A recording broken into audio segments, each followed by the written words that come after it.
자, 현재 시간 2024년 3월 30일 오전 4시 27분입니다. 네. 요새 조금 아침 일찍 일어나서 녹음을 하고 있습니다. 네. 자, 지금 업로드 안 된 지 약간 3주 가량 됐는데요. 네, 그간 뭐 한 2주만 쉬려고 했는데 또 한 번 또 쉬다 보니까 또 더 늦어지게 됐네요. 이게 방송을 1주 정도 쉬었을 때는 다시 하고 싶다는 생각이 막 들었는데 2주 넘어가니까 또 생각이 없어지면서 쉬다 보니까 어영부영 또 2주만 쉬기로 했는데 3주 만에 돌아오게 됐습니다.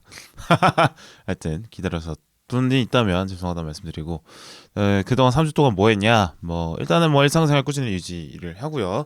중간에 하루 내서 제주도로 스쿠터 여행을 갔다 왔습니다. 제가 그 전국 일주를 한 번에 다 하지는 못하고 이렇게 나눠가지고 강원도 위주로 한 번, 이렇게 전라도 서해안 쪽으로 한 번, 남해안 쪽으로 한 번, 이런 식으로 3번에 나눠서 전국 일주를 했고 제주도만 남아 있었던 상황인데 제주도를 하루 만에 당일치기로 다녀왔습니다. 예, 그러니까 제주도는 당일치기가 가능한 이유가 일단은 바이크 렌탈 서비스가 잘 돼 있기 때문에 아무래도 관광지다 보니까 그걸 활용을 했고요. 그래서 아침 6시 반 비행기로 김포에서 떠가지고 제주에 8시에 떨어져서 그 렌트를 한 다음에 6시까지 타고 한 바퀴를 쭉 돌았습니다. 그리고 이제 밤 비행기를 타고 돌아오는 일정으로 하루 만에 가능합니다. 그래서 한번 계획 있으신 분들은 한번 해보시길 바라겠고, 일단은 그 제주도가 아직 3월이라서 바람이 차더라고요. 그래서 저는 약간 추운 날씨를 좋아하는 저로서는 아주 좋았습니다. 그리고 날씨가 아주 좋아서 넓은 바다와 하늘이 만나는 그런 해안의 풍경 마음껏 보고 왔습니다. 그래서 이게 당일치기기도 하고 또 평일이고 이렇기 때문에 시간을 내서 종종 가야겠다, 하루 정도 그냥 머리를 비우고 싶을 때 다녀오면 좋겠다 하는 생각을 했습니다. 네, 괜찮더라고요. 네, 그랬고 제주도를 당일치기로 갔다 온 건 처음인데 당일치기로 갔다 올 만하다는 생각이 들더라고요. 그래서 뭐랄까 쾌적함으로 치면 어디 경기도 놀러 가는 것보다 이런 게 훨씬 더 낫지 않을까 하는 생각이 들 정도로 아주 재밌게 편하게 다녀왔습니다. 그리고 이제 방송을 쉬는 동안, 방송 안 하는 시간 동안 이제 시간이 좀 더 있어서 운동을 좀 꾸준히 더 했고요. 잠을 또 자면서 시간이 나오면은 앞으로 방송을 어떻게 할까 고민을 해봤는데, 그간은 이제 게스트를 모시는 방송을 많이 했었어요. 근데 이제 게스트를 자주 나와주셨던 분들의 사정이 좀 생기고, 저도 이제 이게 게스트 준비를 해서 방송을 하다 보면 방송 준비 시간이 좀 더 걸리고 녹음 시간도 길어지고 이러다 보니까 여러 가지 제약이 좀 생겨서 조금 이제 이걸 줄여볼까 생각을 하고 혼자 준비해서 하는 방송을 하되 좀 더 내실 있게 준비해서 해보려고 준비하고 있습니다. 그리고 유튜브 채널에 제가 지금 올리고 있기 때문에 유튜브에 맞는 어떤 쇼츠라도 뭔가 준비를 해서 올려볼까. 네, 그걸 이제 쇼츠 틀을 어떻게 만들어 볼까 고민했는데, 워낙에 또 유튜브 시장이 또 치열하고 워낙 많은 영상이 쏟아지고 또 영화 관련 유튜브도 많기 때문에 뭐가 차별성이 있을까, 나만의 색깔은 뭘까 고민을 좀 해봤습니다. 어느 정도 방향을 잡았는데, 이게 이제 실제로 구현하는 데는 좀 더 시간 노력이 필요한 것 같아서 좀 더 시간을 투자해보고, 정해지면 그때부터 이제 유튜브에서도 관련한 거를 좀 올려볼까 합니다. 네, 그래서 결과적으로는 유튜브의 비중이 좀 늘 것 같다. 노력을 좀 더 할 것이다. 이제부터. 그다음에 혼자 하는 방송의 시간을 좀 더 늘려보겠다. 이 정도로 말씀을 드릴 수 있을 것 같고, 가끔 이렇게 2주, 3주 동안 휴방 기간을 갖는 것도 좋은 것 같아서 상반기에 한 번, 후반기에 한 번 정도 이렇게 좀 비워보는 것도 해볼까 생각을 하고 있습니다.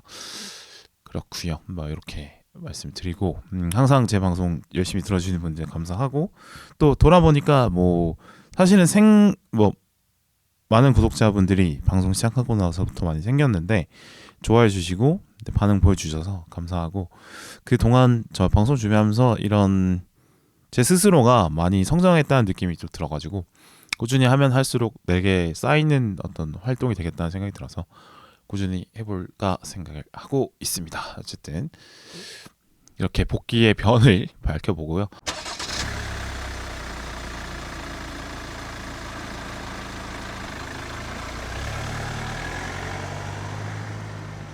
자, 오늘은 영화 듄 이야기를 할 건데 듄 1과 2가 결국엔 듄 2를 이제 준비하다 보니까 듄 1도 다시 보게 돼가지고 결국에는 그냥 듄 1, 2를 전부 다 이야기하는 편이 될 것 같습니다. 총 지금 제가 생각해보니까 듄 1, 2도 영화관에서 2번 정도 본 것 같고 듄 2도 용산 아이맥스를 굳이 잡아가지고 2번을 봤습니다.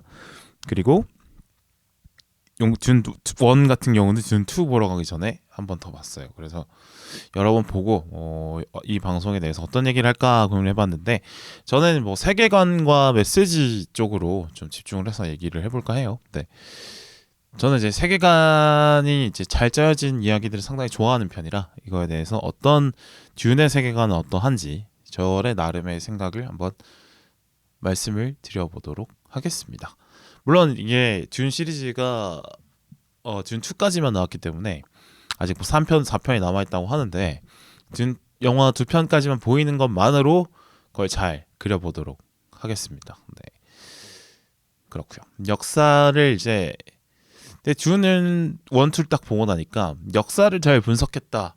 그리고 그걸 잘 조립해서 만든 세계관이다는 생각이 들었습니다. 역시나 역사가 이야기의 보물 창고이지 않나 생각을 했고요. 그 결론으로서 제가 2번 보고 느낀 생각은 이거는 결국에는 이제 정치와 종교의 결합, 그러니까 이것이 얼마나 무서운가, 그리고 정교분리 원칙이 왜 중요한가에 대한 얘기를 하는 거 아닐까 하는 생각을 해봤고요. 또 메시아에 대한 경계를 말하고 있는 게 이 작품의 메시지 같아요. 물론 3, 4편엔 어떤 이야기가 펼쳐질지는 뭐 모르겠습니다만 1, 2까지는 확실히 그러하다라고 보여집니다. 물론 뭐 제가 원작 소설을 읽어봤거나 뭐 그 전에 나왔던 듄이 뭐 여러 번 영화로 제작됐잖아요. 그걸 본 적은 없기 때문에 다소 뭐 1, 2만 보고 얘기하는 거라서 좀 단점이 있을 것 같긴 합니다만 시작을 해보도록 하겠습니다. 자, 먼저 세계관 얘기를 할 텐데 이거는 제가 볼 땐 서구 중심적 시각으로 세계를 어떻게 보고 있느냐, 서구 중심의 세계관을 우주로 확장한 것이라고 보면 될 것 같은데요. 그러니까 우주로 확장한 것의 의미는 사실 뭐 우주를 사실은 아직도 결국엔 탐사의 초기 단계일 뿐이고 우주에 뭐 인류가 나가본 게 아니기 때문에 물론 뭐 달에는 가봤지만 뭐 본격적으로 뭐 행성에 진출하고 이런 건 아니잖아요. 결과적으로 우주 얘기를 한다고 해도 결과적으로는 지구 얘기를 하는 것밖에 되지 않는다라고 저는 생각을 하는데 이것 역시나 그건 정도라고 생각을 했어요. 그러니까 좋은 SF는 결국에는 역사에서 따올 수밖에 없지 않나 하는 생각을 했고요. 그러니까 이제 하나의 어떤 좋은 세계관을 방대하고 큰 세계관을 가진 것일수록 현실의 역사와 닮은 점이 많을 수밖에 없겠다라는 생각을 했습니다. 결국에는 이제 아무리 SF라도 현재의 모습이 반영이 되지 않으면, 현실 세계가 반영이 되지 않으면 읽는 독자들에게 와닿기가 어려울 거 아니에요. 그냥 결국에는 이제 SF라는 거울을 통해서 현실을 다시 보는 거라고 생각을 합니다. 그래서 지구의 모습을 잘 변화시켜서 만든 게 듄의 세계관일 것 같다라고 생각을 합니다. 또 예를 한번 들어보자면 왕자의 게임도 사실은 뭐 아예 가상의 세계인 것처럼 얘기하지만 실제 그 지도를 보면은 서유럽의 모습과 닮아 있거든요. 주 배경인 이제 웨스테로스 섬은 사실 영국 섬과 닮아 있죠. 그리고 역사의 흐름도 그렇게 되어 있습니다. 그래서 결국에는 이제 가상의 세계를 얘기하는 듯 하지만 현실을 이야기하는 사례는 충분히 많이 있다라고 보여지고요. 듄의 같은 경우는 중세와 근대를 적절히 섞어서 넣었구나 하는 생각을 했어요. 특히 서유럽의 중세 근대 모습을 적절히 섞어 넣었구나 하는 생각을 했습니다. 그러니까 세계관의 변형이 그렇게 어려운 수준이 아니다라는 생각을 했고요. 분명히 뭐 세계사를 공부를 하셨거나 아니면 서구 유럽의 사람의 입장에서는 이게 낯선 이야기지만 낯설게 느껴지지 않을 정도의 변형이었다라고 생각을 합니다. 뭐 특별한 설명이 없어도 그것이 이거 내가 아는 이야기인데 이거 역사에서 배운 느낌인데 라는 느낌이 드는 정도. 그러나 뭐 그렇다고 해서 뺏겼다라는 게 아니라 그 요소를 이제 잘 가져와서 자신이 강조하고 싶은 바에 맞춰서 잘 변형을 시키고 그것에 맞게 잘 정렬을 했기 때문에 정돈된 세계관이다. 그래서 높은 평가를 받는 세계관이다라는 생각을 했어요. 네. 그래서 어쨌든 역사를 잘 아는 것이 컨텐츠를 즐기는데 또 이해하는데도 만드는데도 아주 좋은 재료가 된다라는 생각이 들었습니다. 아무래도 이제 우리 전 세계 영화가 대부분 서구, 뭐 미국, 유럽 중심으로 많이 생산이 되기 때문에 그들이 가장 친근한 역사 이야기를 영화로 만들 수밖에 없는 거 아니겠어요? 뭐 리들리 스콧 감독이 만드는 역사 이야기만 봐도 딱 서구 이야기들이 많죠. 그렇습니다. 어쩔 수 없는 현실이고 그래서 이제 영화를 즐기기 위해서는 세계사를 좀 공부하는 것이 좋지 않나. 뭐주 흐름을 알고 있으면 더 좋게 재밌게 남들보다 더 빨리 깊은 해석에 도달할 수 있는 좋은 재료가 되는 것 같아서 시간이 나시면 저는 뭐 세계사를 공부해 보시는 걸 추천을 드리겠고 그렇습니다. 그러나 뭐 듄이 좋은 세계관이라는 건 저도 인정할 수 있겠다라는 생각을 했지만 분명히 한계가 드러나는 작품이다라는 생각이 듭니다. 분명히 이제 나온 지 꽤 오래된 작품이기 때문에 서구적인 시각이 많이 들어가 있고 요즘 시대에 맞지 않는 옛날보다 서구 중심에서 좀 탈피해서 다액화로 가고 있는 이 현재 세계와는 좀 맞지 않는 시대착오적인 면이 충분히 있다라는 생각을 해요. 그러니까 하지만 그 뭐 단순히 뭐 그런 시대착오적인 세계관이다라고 비판하기보다는 그걸 한꺼풀 벗기고 들어가면 모든 사회에서 일어날 수 있는 정치의 본질, 종교의 본질, 그리고 정치와 종교의 결합의 위험성 같은 것들, 뭐 메시아의 위험성 이런 것들을 경고하는 그런 의미도 있어 보이는 작품이기 때문에 서구 중심적인 시각은 맞지만 그만 한 번 더 해석해 들어가면 지구 보편적으로 해석할 수 있는 분명한 가치가 있는 작품이다라는 생각을 해봤습니다. 네, 그래서 저 구체적인 예시로 들어가서 어떤 부분이 현재 역사에서 가져온 것 같은지 한번 얘기를 해볼게요. 일단 스파이스 멜란지, 뭐 스파이스라고 하죠. 스파이스를 지배하면 모든 것을 지배한다라는 자막이 뜹니다. 이거는 이제 제가 볼 때는 이거는 대항해 시대의 시작을 만들었던 향신료나 아니면 근대 이후에 이제 에너지 자원으로 부각된 석유에 대한 비유이지 않나 싶어요. 이거는 이제 향신료와 석유의 공통점을 꼽자면 일단은 그러니까 유럽 서구에서 가장 원했던 서구에서 수요가 많이 발생하지만 서구 안에서는 해결이 잘 안 되는 그런 자원들이었다라는 공통점이 있어요. 그래서 이제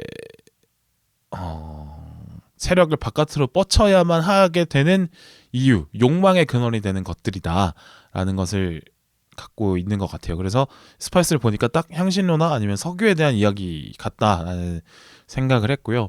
그러니까 대항해 시대 때는 뭐 각 유럽 열강들이 뭐 남미, 북미, 뭐 아프리카, 뭐 아시아, 인도 이렇게 뻗어나갔지만 이거를 이제 행성으로 치어내면 듄 얘기가 되는 것 같습니다.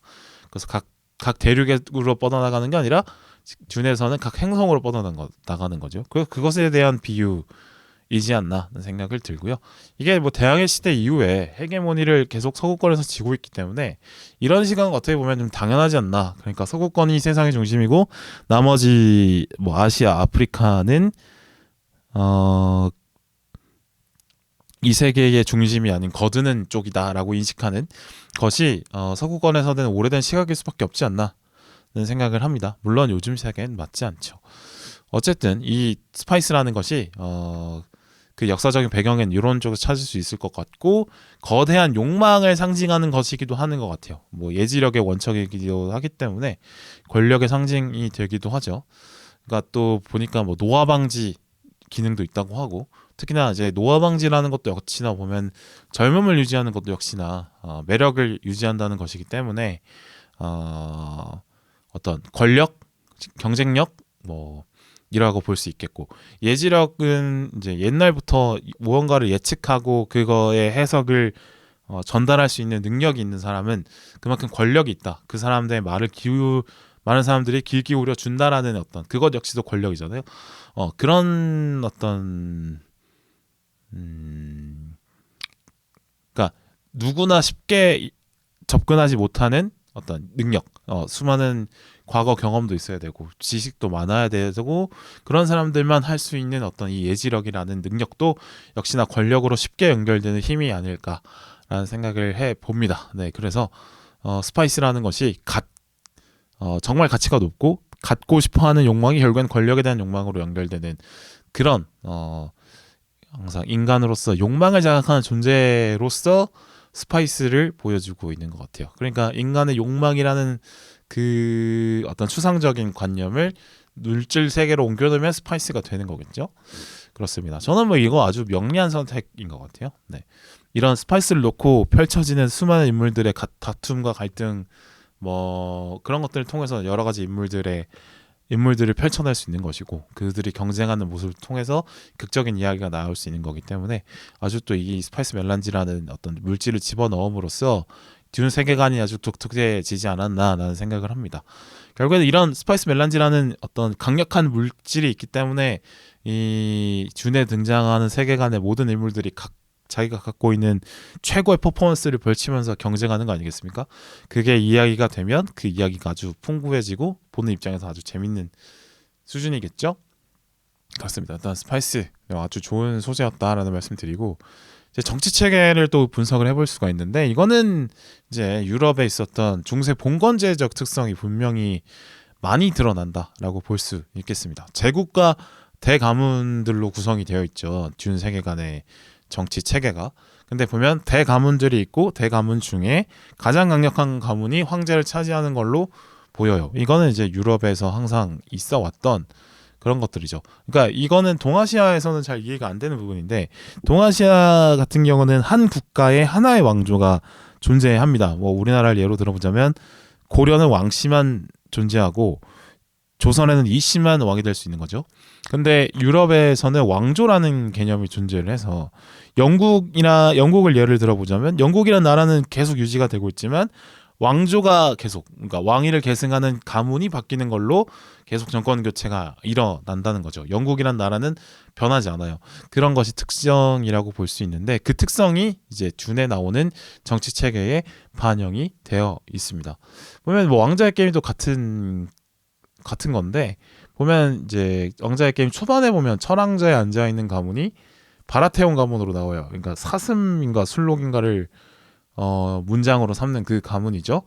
근데 그 이야기를 따라갈수록 예전에는 그 용을 상징으로 했나? 하여튼 은발인가요? 타가리엔 가문이 예전에는 왕이었다. 근데 뭐 매드킹이 출연하면서 그게 뭐 매드킹이 뭐 죽으면서 이제 왕위가 바라테온으로 바뀌었다. 그걸 뭐 보여주잖아요. 근데 이게 마찬가지로 영국에 있었던 상황입니다. 영국도 하노버 왕조, 튜더 왕조, 플랜테전의 왕조, 윈저 왕조들이 분명히 많이 있어요. 그래서 이거는 분명히 유럽에 있었던 정치 체계를 SF로 옮겨놓은 것이다라고 볼 수 있고요. 또 그 뒤에 이제 황제와 대가문 뒤에 그것을 주종하는 걸로 베네게세리트라는 어떤 소수의 예언자 집단, 뭐 종교 지도자 집단 이런 것들이 있는데 이거는 중세 시대의 가톨릭 교회에 대한 비유라고 볼 수 있겠습니다. 그러니까 기독교가 유럽을 지배했던 중세에는 교황의 권위가 상당히 강력을 했고 가톨릭 교회가 각 정치 권력에 정당성을 부여하는 역할을 했기 때문에 그러니까 아무리 그 지역에서 왕으로 뽑혀도 교황이 인정 안 하면 왕 아닌 거예요. 네. 그러니까 정치 권력 위에 종교 권력이 있었던 상태인데 이 듄에 보면은 이제 베네게세리티가 이제 뒤에서 조용히 움직이는 흑막 같은 느낌으로 모든 가문을 컨트롤하려고 한다. 모든 가문을 뭐 핏줄을 통해서 컨트롤하려고 한다. 이런 그런 장면들이 나오잖아요. 그래서 이거는 분명히 예전에 각 중세의 가문들을 종교적인 힘으로 컨트롤했던 가톨릭 교회를 비유한 것으로 보입니다. 네. 그리고 또 다른 그 정치 세력으로 아라키스 행성의 원주민인 프레멘이 나오는데, 프레멘 같은 경우는 이제 강력한 어떤 중앙 집권 체제 없이 유목민족 상태로 존재했던 그 지역에 대한 비유인 것 같아요. 뭐 오랜 기간 부족에 대한 전통이 오래 남아있던 아랍 혹은 뭐 중동 지역의 이야기, 그 배경을 이제 SF로 가져오면은 아라키스가 되는 거겠죠. 그러니까 이게 어느 부족에서, 어느 나라의 국민이 아니라 어느 부족에서 태어나느냐로 많은 것이 달라지는 그 유목민족의 전통을 이제 프레멘으로 표현한 것 같습니다. 근데 이제 이런 그래도 집권 체제가 잘 다져져 있는 서구 유럽이 항상 이제 뭐 십자군 원정이든 뭐 언제죠? 한 1차 대전 전후, 2차 대전 후까지 계속 이제 중동 지역으로 전을 갖기 위해서 진출하는 모습들이 나오는데, 그 모습을 이제 아라키스 행성에 투사를 한 것 같습니다. 이제 아라키스 행성에 모래벌레하고 이제 사막이 있잖아요. 근데 모래벌레와 사막은 그러니까 이제 통치 지역에서 벗어난 어떤 외곽 지역에 대한 묘사라고 볼 수 있을 것 같아요. 그 시각이 담겨져 있습니다. 뭐 대항해 시대로 비유를 해보자면 바다 혹은 바다의 위험성을 얘기하는 것이 이제 모래벌레와 사막으로 바다를 이야기하는 거 아닐까 생각이 들거든요. 바다라는 공간이 이제 지금도 사실은 많은 항해술, 뭐 배 건조술, 뭐 GPS 이런 것들이 발전을 해도 바다는 항상, 큰 바다는 위험하고 조심해야 되고 항상 그렇게 인류가 쉽게 컨트롤할 수 없는 공간으로 아직 남아 있는데, 예전만 하면 더 힘들었겠죠. 예전에는 사실 지도 기술, 항해술 뭐 그런 것들이 더 부족하고 또 배건조 기술도 좋지 않고 이럴 때 아니겠습니까? 그러나 그 바다를 뚫고 가면 어떤 나에게 엄청난 부를 가져다 줄 황금, 뭐 향신료 이런 것들이 기다리고 있는 공간, 그러니까 위험한 만큼 큰 보상도 기다리고 있는 공간으로 이제 바다를 인식했을 텐데, 그러니까 이 아라키스의 사막도 사실 똑같은 거죠. 이 아라키스의 사막은 정말 메마르고 건조해서 생명을 유지하기 어렵지만 거기서 잘 생존해서 스파이스를 채취해 오면 강력한 어떤 부를 획득할 수 있는 것처럼, 그 대항해 시대 때, 그러니까 서구인의 입장에서 정복되지 않는 지역을 바라보는 시각을 이제 바다와, 대항해 시대에서는 바다와 뭐 바다의 위험성 같은 거였다면 이게 사막과 모래벌레로 표현이 된 것 같아요. 그러니까 모래벌레는 이제 사막의 위험성을 상징하는 어떤 그런 사막 지역의 위험성을 상징하는 걸로 이제 모래벌레가 등장하는 거 아닐까 하는 생각이 듭니다.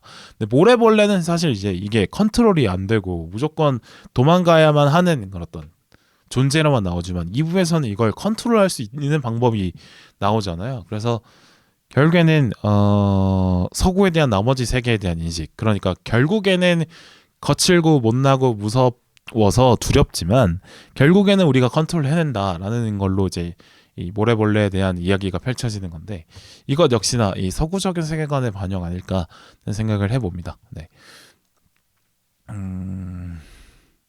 아까 이제 전에 베네게세리트 얘기를 했었는데 이 얘기를 좀 더 해보자면 종교인들에 대한 이야기를 하려고 만든 집단인 것 같아요.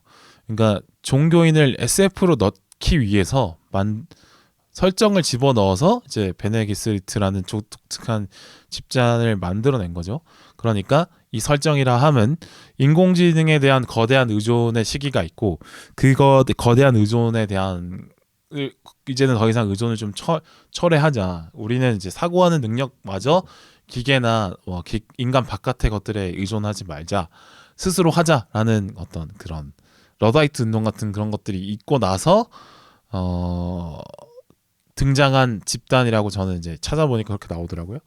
그러니까 이게 SF라는 게 사실 이제 종교적인 영역이 많이 없어 보이고 과학이 모든 것을 차지하고 있을 것 같은 세상인데, 종교적인 집단을 집어넣기 위해서는 특별한 설정이 필요했다라고 볼 수 있을 것 같아요. 그러니까 인간이 세상을 인식하는 틀 중에 과학과 종교가 있을 거라고 저는 생각을 하는데, 인식이 가능하고 분석이 가능하고 정리가 가능한 영역을 과학이 알 수 있는 영역이라고 한다면, 과학으로 정의할 수 없는 영역을 만약에 영역들이 있다라고 인간은 인식할 수 있잖아요. 인간은 자신이 아는 것과 모르는 것을 구분할 수 있는 지능을 갖고 있으니까. 근데 과학으로서 분석할 수 없는 영역을 종교로서 해석하려고 했다고 봐요. 근데 예전에는 인간의 지식이 좀 적었기 때문에 종교의 힘이 셌다고 하면, 점점 이제 과학의 힘이 커지면서 과학이 종교의 영역을 잠식해가고 종교의 영역은 점점 사라지고 있는 게 현재 추세 아니겠습니까? 그런데 그렇다면 이제 미래로 갈수록 종교의 영역은 없어지는 걸로 묘사가 되는 것이 맞는데, 듄에서는 인공지능이 폐기됐다라는 설정을 집어넣어서 인간의 인식 능력 자체는 예전보다 그렇게 늘어나지 않았고, 그러나 우주로 진출했기 때문에 인간이 인식해야 되는 공간적 범위는 엄청나게 늘어나 있는 상황이다. 그러면 종교가 활동할 수 있는 공간이 훨씬 많이 남아있는 상태다라고 설정을 해놓은 것 같아요. 그러니까 해석해야 될 범위는 전 우주로 늘어나 있는데, 인공지능 영역은 사용하지 않으니 인간의 해석 능력은 줄어든 상태라고 보면, 그 빈 공간은 이제 종교가 차지가 되는 거겠죠. 그 빈 공간을 이제 베네게스리트라는 집단이 예지력을 통해서 독점하고 있다라고 보면 될 것 같습니다. 그러니까 이것은 이제 베네게스리트가 예지력을 독점하고 있기 때문에 그 거대한 능력을 뒤로 숨긴 다음에 이 정치 권력 위에 서서 정치 권력을 움직이는 방법으로 세계를 지배하는, 그러니까 이중 지배 같은 형식으로 지배를 하고 있음을 좀 보여주는 그런 것 같습니다. 그러니까 앞서 말씀드렸듯이 이제 베네게스리트가 카톨릭 교회에 대한 비유라고도 강하게 볼 수 있는 것 같아요. 그러니까 가톨릭이 이제 유럽 전반의 모든 국가의 정치와 강하게 결합이 되어 있었던 시절이 있었죠. 교황이 유럽의 지배자라고 해도 틀리지 않은 시절이 있었습니다. 지금은 사실 이제 이게 교황이 성자 혹은 뭐 좋은 할아버지 느낌, 뭐 이런 느낌으로 남아져 있고, 뭐 영적 지도자 이런 느낌으로 남아 있지만, 그냥 평화의 상징 뭐 이런 느낌으로 남아 있는데, 중세 때까지만 해도 강력한 정치적 역량이 있었던 플레이어였던 거죠. 근데 교황은 지금 현실 정치에서의 플레이어는 아니잖아요. 예전에는 플레이어였던 시절이 있었다라는 거죠. 뭐 그러니까, 근데 그런데 그런 강력한 교황의 시절이 있었지만, 이 정교 일치의 폐해가 계속되면서 지금의 영적인 지도자 수준에 대한 머무르고 있는 상황인데, 그 모습을 이제 베네게스리트로 표현한 것 같다는 생각을 해봐요. 그럼 이제 정교 분리가 되지 않는 상태를 듄에서 묘사가 되고 있는 건데, 그러니까 일단 정교 분리에 대해서 한번 좀 말씀을 드려보고 싶은데요. 그러니까 교황의 사례처럼 그 정치적 영향이 있었지만 그 활동의 범위를 계속 이제 영적인 지도자 수준으로, 상징적인 수준으로만 축소해 가는 과정이 있습니다. 왜 그렇게 됐냐? 그 종교가 힘이 세다 보니까 종교 전쟁이 계속 일어나는 거예요. 종교 때문에 이제 가톨릭 구교, 그다음에 신교끼리 뭐 전쟁을 하고, 같은 나라 안에서도 뭐 가톨릭 믿는 사람, 개신교 믿는 사람끼리 막 계속 싸우고 박해가 일어나고, 뭐 가톨릭이 권권을 잡으면 신교인 사람들이 죽고, 신교가 권력을 잡으면 구교인 사람들이 죽고, 이런 것들이, 그러니까 죽고 종교 때문에 수많은 희생이 벌어지면서 국가적인 손실이 많았던 거죠. 종교적 색채가 강해질수록 등용되는 인재의 다양성이 떨어지고 가용 인재가 줄어드니까 이것이 결국엔 국가적인 경쟁력의 손실로 온다라는 거를 많은 세월을 통해서 국가들이 깨달은 거고, 이것은 결국엔 종교와 정치는 분리가 돼야 하는구나를 깨달으면서 점점 이제 민주주의가 자리 잡아가면서 종교의 어떤 강한 권한은 축소가 되는 방향으로 국가의 통치 체계가 발전해 가는 모습을 보일 수 있는 건데, 그러니까 뭐 종교적 교리에 따라서 국가의 방향을 선택을 하면 국익에 방해가 되는 경우들이 발생을 한다는 거예요. 그러니까 종교적인 논리라는 게 사실 어떤 현실의 모든 상황을 해석하는 힘은 아니잖아요. 그러니까 논리적으로 설득되지 않는 선택을 국가가 하도록 종교 권력이 강요하는 경우들이 생긴다는 거죠.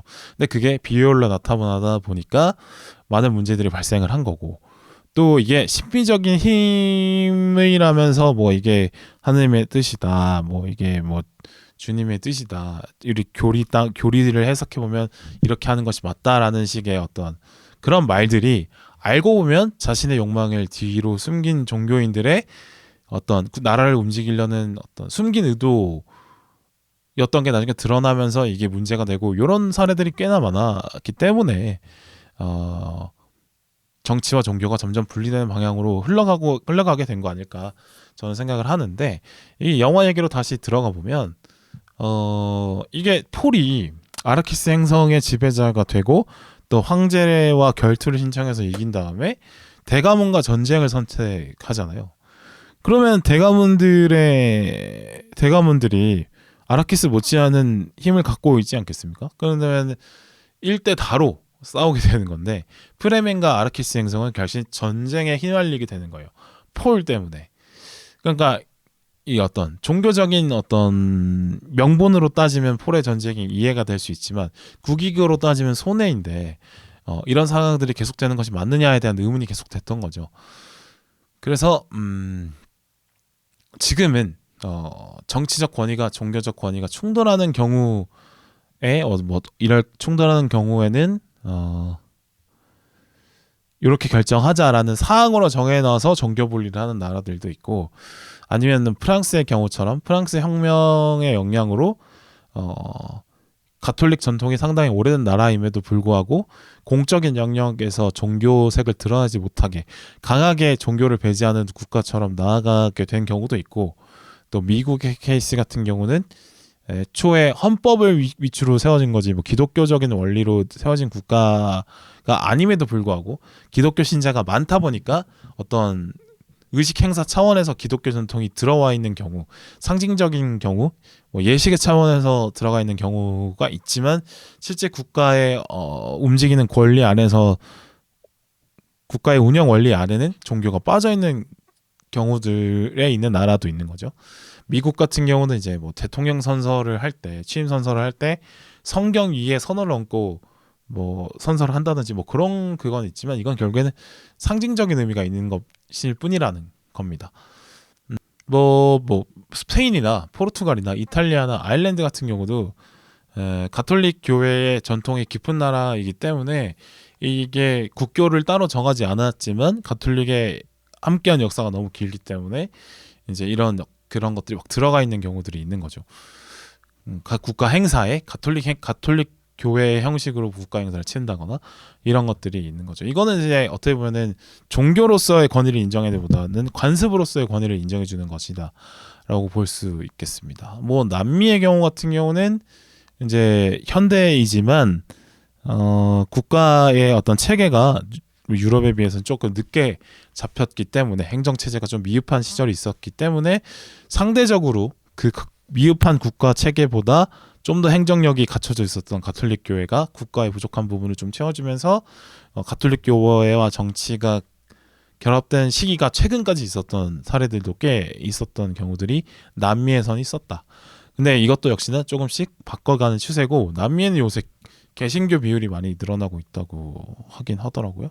물론 뭐 전 세계적으로는 이제 무신론자, 뭐 불가지론자 이런 쪽에 무교에 가까운 비중이 많이 늘어나고 있는 걸로 알고 있습니다. 근데 이게 정교분리 원칙이 사실은 우리나라에서는 사실 잘 와닿지 않는 원칙이에요. 왜냐하면 우리나라는 이렇게 아까 유럽의 사례처럼, 유럽이나 뭐 서구의 사례처럼 우월적인 지위를 갖는 종교가 없기 때문에 그렇지 않나라는 생각을 합니다. 그러니까 우리나라의 3대 종교라고 하면 불교, 개신교, 가톨릭 이렇게 있는데, 근데 그게 뭐 개신교가 제일 신자가 많다고 하긴 하지만 그것이 우월적일 정도로 많진 않죠. 그리고 세 종교 모두 신자가 줄어들고 있는 추세이기 때문에 이런 종교 분리가 이게 필요한가? 당연히 이게 당연한 거 아닌가? 혹은 뭐 종교 분리라고 말은 하지만 잘 와닿지 않는 어떤 상황일 수밖에 없는 것 같아요. 대한민국의 종교적인 상황이. 그러니까 뭐 나 종교 뭐야라고 밝히는데 전혀 거리낌이 없는 나라, 심지어 나 신이 없다고도 믿어라고 얘기하는 것도 거리낌이 없는 나라는 대한민국이 좀 특이할 정도라고 하기는 한다고 들었습니다. 어쨌든 정교분리 원칙은 한국에서는 그렇게 와닿지는 않는다. 그러나 유럽의 기준으로 봤을 때는 정교분리의 그런 어떤 중요성이 상당히 중요할 수밖에 없는 역사적 배경이 있다라는 말씀을 드리는 거고요. 그렇습니다.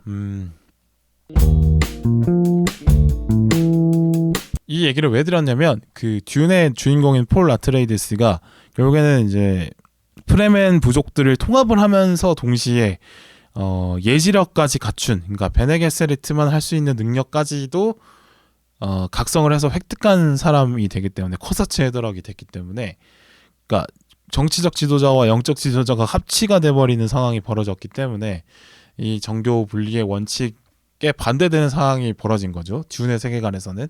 그래서 이제 이거를 설명을 드릴 수밖에 없다라는 말씀을 드립니다. 자, 그러면 어떤 부분에서 이 듄의 세계관이 오리엔탈리즘적이냐라는 말을 또 드려야 되는데, 이게 결국에는 이제 서구인들이 결국 피지배층의 혁명을 이끈다. 그러니까 서구인들이 좀 더 앞서 나가 있는 사람이고 그 바깥에 있는 사람들은 서구인들보다 미개하다라는 인식, 서구인들이 들어가서 개입하지 않으면 스스로 무언가를 해낼 수 없는 존재로 규정하는 것, 어떤 이런 것들이 오리엔탈리즘적인 시각 중에 하나라고 저는 생각을 하는데, 이게 이제 일제가 조선인들을 바라보는 시각과도 일맥살통하는 부분이 있죠. 어쨌든 그러니까 폴 아트레이데스가 지리멸렬하는, 통합되지 못했던 아라키스를 통합을 해서 하코넨 부족을 이겨내는 모습을 보여주는데, 결국에는 이제 아라키스도 통합만 돼 있었다면 하코넨과 맞설 싸울 수 있는 능력이 됐는데 통합이 되어 있지 않다 보니까 하코넨과 싸우지 못했다라는 거죠. 이 설정에서는. 그렇습니다. 이런 게 결국에는 이제 이게 외세를 침략하는 어떤 침략자 입장에서 그 침략을 정당화하기 시키기 위한 논리로 많이 쓰이는 것 같아요. 그러니까 목매한 원주민과 백인 구원자의 이야기. 이건 예시는 뭐 뒤에도 많이 있습니다만 따로 뒤에 설명을 할게요. 어쨌든 이런 이야기로 많이 보인다라는 겁니다. 그러니까 아라키스의 프레멘 부족이 고도의 정치적 과정이 없는 것으로 묘사가 되는 느낌이에요. 그러니까 다소의 어떤 의사결정 과정이 상당히 축소가 되어 있거나 의사결정에 참여하는 그 과정이나 구조가 너무 단순한 걸로 협의가 되고 부족장끼리 협의하는 정도로 뭔가가 이루어지고 협의가 잘 안 되고 그냥 흐지부지 되는 수준이고, 또 대중들의 의사결정이 다소 선동적인 어떤 앞에 나서서 뭔가 그 신비한 모습을 보여주고 목소리를 크게 외치고 막 선동하는 모습으로 대중 모든 사람이 흔들리는 모습, 상당히 선동에 쉽게 흔들리는 모습으로 묘사가 되어 있다는 점도 사실은 이제 좀 깔보는 듯한 서구인의 인식을 좀 보여주는 과정이라고 또 볼 수 있겠죠. 뭐 대중이 뭐 사실 뭐 그런 면이 당연히 있는 부분인데, 군중심리라는 게 있으니까. 근데 대중의 부정적인 묘사만 보여주는 것은 또 역시나 문제 있는 부분으로 보입니다. 또 이게 신비로운 힘, 계시, 뭐 예언, 뭐 이런 뭐 정말 신적인 존재, 뭐 코사치 헤드라고 뭐 메시아, 뭐 리산 알가입 같은 어떤, 그러니까 실체가 파악되지 않는 어떤 신비한 존재, 전설적인 존재의 힘에 의존하는, 그런 믿음에 의존하는 사람들이 많은 걸로 또 묘사가 되어 있다는 점에서도 상당히 뭐 그런 부분이 또 보여지고요. 뭐 예를 들어서 이슬람 쪽의 어떤 정치 의사결정 방식에 대해서 상당히 좀 미개하다, 발전이 더 필요하다, 민주주의가 필요하다, 이런 식으로 생각을 많이 하는데, 뭐 사실 일단은 그런 평가를 내리기 전에 그거에 대한 이해가 부족한 부분이 먼저 있다고 저는 생각을 하거든요. 그러니까 평가를 내리기에는 아직 정보가 부족한 상황인데도 평가를 내리는 경우들이 있다는 거죠. 왜냐하면 열등한 존재라고 인식을 하고 있기 때문에 그렇지 않나 생각을 하고, 그러나 우리가 모르는 그 사회만의 뭐 논쟁 결자가 있고 뭐 의사결정 과정이 있을 수 있는 거죠. 근데 그것이 우리와 달라서 인식이 안 됐을 뿐인데, 근데 우리가 사실 승자고 너네는 패자기 때문에 패자의 모든 방식은 무시받아도 된다라는 생각, 일들이 쉽게 일어나는데 그런 생각의 반영처럼 보이긴 합니다. 네, 뭐 앞서 말씀드렸습니다만 이제 일제가 조선을 폄하하는 식의 논리가 똑같죠. 근데 사실은 이제 조선은 정치 체계만 놓고 보면 상당히 수준 높은 당시 전 세계와 비교해봐도 상당한 어떤 권력 경제책이 있고 의사결정 과정이 상당히 복잡했던 그러면서도 이게 제도화가 상당히 잘 되어 있던 그런 우수한 정치 체계라고 저는 할 수 있다고 보는데도 불구하고 이제 무시를 했었죠. 뭐 붕당 정치의 폐단 때문에 망했다 뭐 이런 식으로 평가를 하긴 했었죠. 그러나 붕당 정치의 다른 말은 정당 민주주의일 수도 있는데 말이죠. 어쨌든 그런 어떤 그러니까 이런 오리엔탈리즘적인 시각이 나오는 게 뭐 당연할 수밖에 없지 않나 생각이 들어요. 그러니까 몇백 년의 역사에서 서구가 세계사를 주도해온 건 어떤 보면 사실이고 서구에서 발명된 정치제도, 경제제도, 과학기술 등이 현재 세계의 기반을 형성하고 있으니까 뭐 서구를 중심으로 놓고 생각하는 거면 어찌 보면 근거가 없진 않으므로 그런 생각을 하는 것은 어떻게 보면 자연스러운 흐름일 수 있고 이 듄의 세계관을 만든 사람도 그런 생각을 하는 것이 뭐 자연스러운 흐름이라고 저는 생각을 합니다. 그러나 요즘 시대는 맞지 않는다라는 말씀을 드리고 싶어요. 그러니까 그 잘 모르는 무언가에 대해서 평가를 내릴 때 뭐 좀 멋있어 보이면 약간 경외심으로 좀 이렇게 과하게 포장하는 경우들이 있고 잘 모르는 무언가가 나보다 좀 열등해 보이면 상당히 좀 부정적인 프레임을 씌워서 이해하는 경우들이 있거든요. 알고 보면 별 무서워할 것도 아니고 뭐 나쁜 것이 없는데도 불구하고 딱 만났을 때 잘 이해가 안 되고 아직까지 이야기가 정보가 부족한 어떤 그런 대상들에 대해서 일단 부정적인 프레임을 씌워넣으면 스스로 좀 조심할 테니까 적어도 피해는 안 본다는 식의 논리 구조를 만드는 거죠. 그런 식으로 세상을 보게 될 수 있다라고 저는 생각을 합니다. 네. 그러니까 부정적인 프레임을 씌우는 거죠.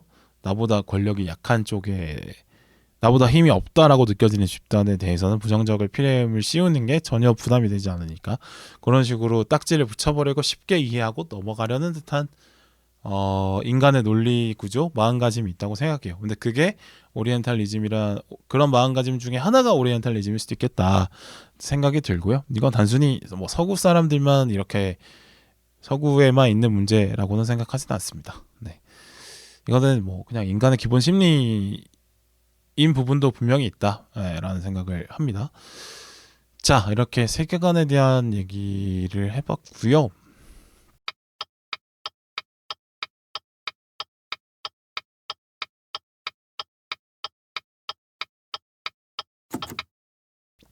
자, 그럼 둔의 인물에 대해서 얘기를 해볼게요. 첫 번째로 가장 문제적인 인물이죠. 폴 아트레이디스입니다. 이 폴 아트레이디스도 독창적인 인물이 전혀 아닙니다. 정말 그 예시를 찾아보기 쉬운 인물이에요. 아라비아의 로렌스라는 영화가 있습니다. 그러니까 실제 실존 인물을 바탕으로 만든 영화인데 영화 꽤 재밌다고 하더라고요. 저는 이번에 알게 됐지만 뭐 얘기는 많이 EBS 명작 뭐 영화 이런 데서 틀어주는 거 많이 보긴 했는데 실제로 본 적은 없지만 이번 조사를 하면서 좀 봐야겠다는 생각을 했어요.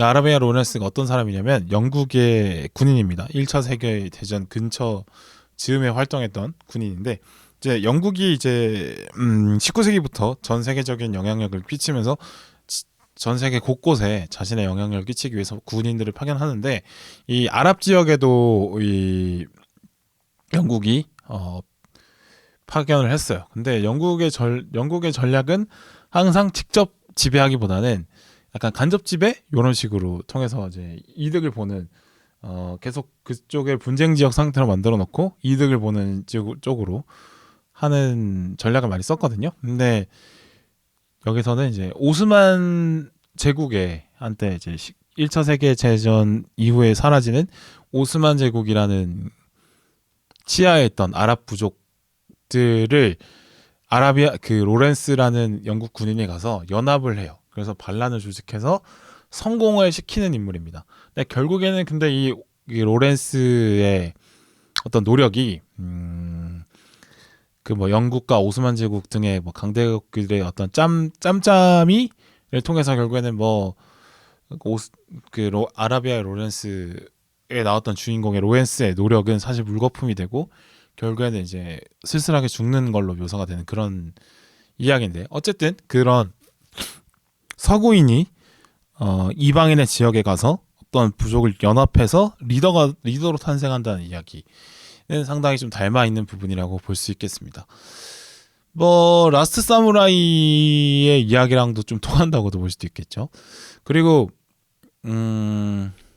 예언자 무함마드의 이야기와도 상당히 좀 통하는 부분이 있는데, 어떻게 보면 가장 많은 요소를 가져온 모델일 수도 있겠다라는 생각을 합니다. 그러니까 아랍 기후, 딱 바로 아라키스 행성에 대한 묘사가 그 아랍 지역에 대한 묘사와 비슷하기 때문에, 뭐 건조한 기후가 있고 석유 자원이 있고 뭐 스파이스가 있는 부분을 봤을 때는 상당히 아랍 지역을 배경으로 하는 것이 아랍 지역을 배경으로 만든 것이 아라키스라고 볼 수 있는데, 일단은 그런 점에서 상당히 비슷한 점이 많아 보이는 인물이고요.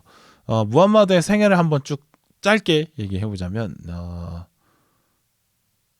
네, 언변과 재력을 갖춘 어떤 타고난 능력은 있었지만 부모님이 일찍 돌아가셔가지고 삼촌의 집에서 얹혀 살고 이런 사람이었어요. 근데 그런 25살이 되던 해에 15세 연상의 카디자, 엄청난 메카의 상인이었던 카디자와 결혼하면서 그 후에 평탄한 생활을 하는데, 이제 무함마드가 40살이 됩니다. 근데 40살이 되던 해에 갑자기 막 환청이 들리고 막 모르는 사람이 마늘 걸리는 식의 어떤 계시를 받아요. 신성한 경험을 합니다. 그러다가 그 경험을 하다가 그 이제 무함마드가 살던 메카 안에서 다른 부족들의 어떤 견제를 받아요. 그러면서 메카에서 도망쳐 나가서 메디나로 가는데, 메디나에 가서 자신의 세력을 규합을 하고 메카에 있던 기존 세력의 공격을 이겨내고 메카를 다시 돌아가서 점령을 한 다음에 지도자가 되는 그런 이야기입니다. 근데 이게 보면 이제 폴의 이야기라도 상당히 닮아 있죠. 본인의 어떤 가문은 망하는데 본인은 이방인으로서 다른 타 부족에 들어가서 타 부족의 리더가 된 다음에 자기를 망하게 만들었던 가문을 멸시시킨다. 이런 이야기가 상당히 좀 겹쳐 보이는 부분이 분명히 있습니다. 그리고 종교 지도자이자 정치 지도자이기도 하다는 점도 비슷한 점이라고 할 수 있겠죠. 비슷한 사례는 또 많아요. 징기스칸 같은 경우도 유목민족인데 다른 부족의 음모로 인해서 징기스칸의 아버지가 독살을 당합니다. 그래서 징기스칸의 부족이 확 몰락을 하고 어느 뭐 친척 집에 막 의탁하는 존재가 되는데, 떠돌아다니면서 개고생을 하다가 자기 세력을 키워가지고 몽골 복수에 다 성공을 하고 몽골 초원을 정복하고, 그 다음에 초원을 넘어서 막 중국, 중앙아시아, 막 유럽까지 쳐들어가는 게 징기스칸의 일생 아니겠습니까? 근데 이제 이 폴 아트레이디스와 또 닮아 있죠. 일단은 자기 가문은 멸망했지만 자기 스스로의 독자 세력을 키워서 복수에 성공하고 복수를 넘어서 세력을 확장하는 이야기. 이것도 역시나 비슷한 스토리라인을 갖고 있다. 자, 그리고 폴과 찬이의 사랑 이야기를 봤을 때 이게 또 비슷한 점이 있습니다. 우리 평강공주와 바보온달 이야기 아시죠? 고구려에 있었던. 그러니까 고구려의 평강공주가 평민이었던 바보온달을 자신의 남편으로 받아들이지만, 그 평민이었던 바보온달을 잘 교육시켜서 훌륭한 장수로 키워낸다, 뭐 이런 얘기인데, 그러니까 이게 이제 평강공주로 하여금 바보온달이라는 어떤 특정 유력 가문과 결혼하지 않고 평민을 남편으로 만들어서 세력을 키우는 거는 어떤 대가문의 어떤 견제에 휘둘리지 않겠다, 이런 의도가 보이는 것이죠. 네. 그리고 능력은 출중하지만 배경이 없는 그런 남자를 키워서 출세를 시키는 여성들의 욕구가 반영된 어떤 이야기라고 볼 수 있는데, 이게 단순히 뭐 고구려에만 있는 얘기가 아니고, 보면은 왕자의 게임에도 존 스노우와 이그리트의 관계가 그러하죠. 폴과 찬이의 관계와 상당히 흡사합니다. 그러니까 와일드링에 함께 살게 된 존 스노우를 이그리트가 바깥 지역에서 살아남는 방법을 가르치면서 이제 적응하도록 잘 도움을 주는 것이 똑같고, 제이크 설리와 네이틸의 관계도 똑같은데, 그러니까 제이크 설리가 인간인데 나비족이 되다가 나비족의 리더가 되고, 그래서 나비족의 리더가 돼서 오히려 인간을 물리치는 이런 역할을 하잖아요. 이런 거 역시나 또 아바타의 이야기와 듄의 이야기가 상당히 닮아 있다라는 걸 볼 수 있겠죠. 그러니까 아바타가 뒤에 나왔으니까 듄의 이야기를 차용했다고 보면 되겠죠. 그래, 또 현실에서도 이런 어떤 대릴 사위라고 할까요? 이런 것들이 상당히 많이 보입니다. 네. 뭐 요새는 많이 없다고들 하지만 뭐 예전에 이런 얘기들이 참 많았죠. 뭐 공부 잘해서 의사 판검사 되면은 좋은 집안에서 데려간다, 뭐 이런 얘기 엄청 많이 있었는데, 그렇습니다. 이게 뭐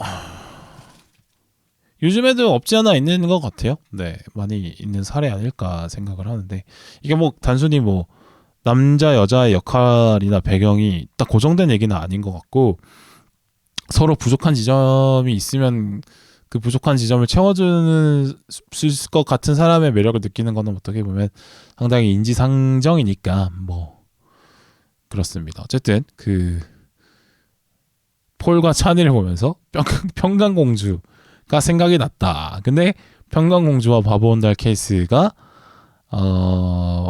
현실에도 있고 수많은 이야기 속에서도 반복이 되는 이야기더라라는 말씀드리고요. 자, 이 폴의 행적을 볼 때 이 혁명은 바깥에서 온다라는 메시지를 또 주는 것 같거든요. 외부인이 혁명을 일으킬 수 있는 이유가 있다라고 설명을 해주는 이야기도 같기도 해요. 그러니까 외부인은 기존 집단의 인간관계에 얽혀있지 않기 때문에 어떤 사실은 사람이라는 게 태어나면서 인간관계나 어떤 신분이나 뭐 정체성 같은 건 사실 자기가 선택할 수 없이 정해져 있는 부분이 있잖아요. 근데 외부인은 사실 그런 게 없기 때문에 새로 들어온 집단 안에서는 그냥 백지 상태인 거죠. 그래서 뭔가 신선한 느낌을 줄 수 있다. 그 사람이 능력만 갖고 있다면. 또 하나, 또 중립적인 입장에 설 수 있는 거죠. 특정 관계에 얽매인 시간이 없기 때문에 어떤 새로운 시각으로 그 사회의 문제점을 발견할 수 있다라는 장점이 있는 거죠. 젖어들어 있다면 모를 만한 얘기들. 그리고 뭐 외신 기자들이 우리 사회의 문제점을 잘 지적하는 거를 보면 비슷한 걸로 볼 수 있고요.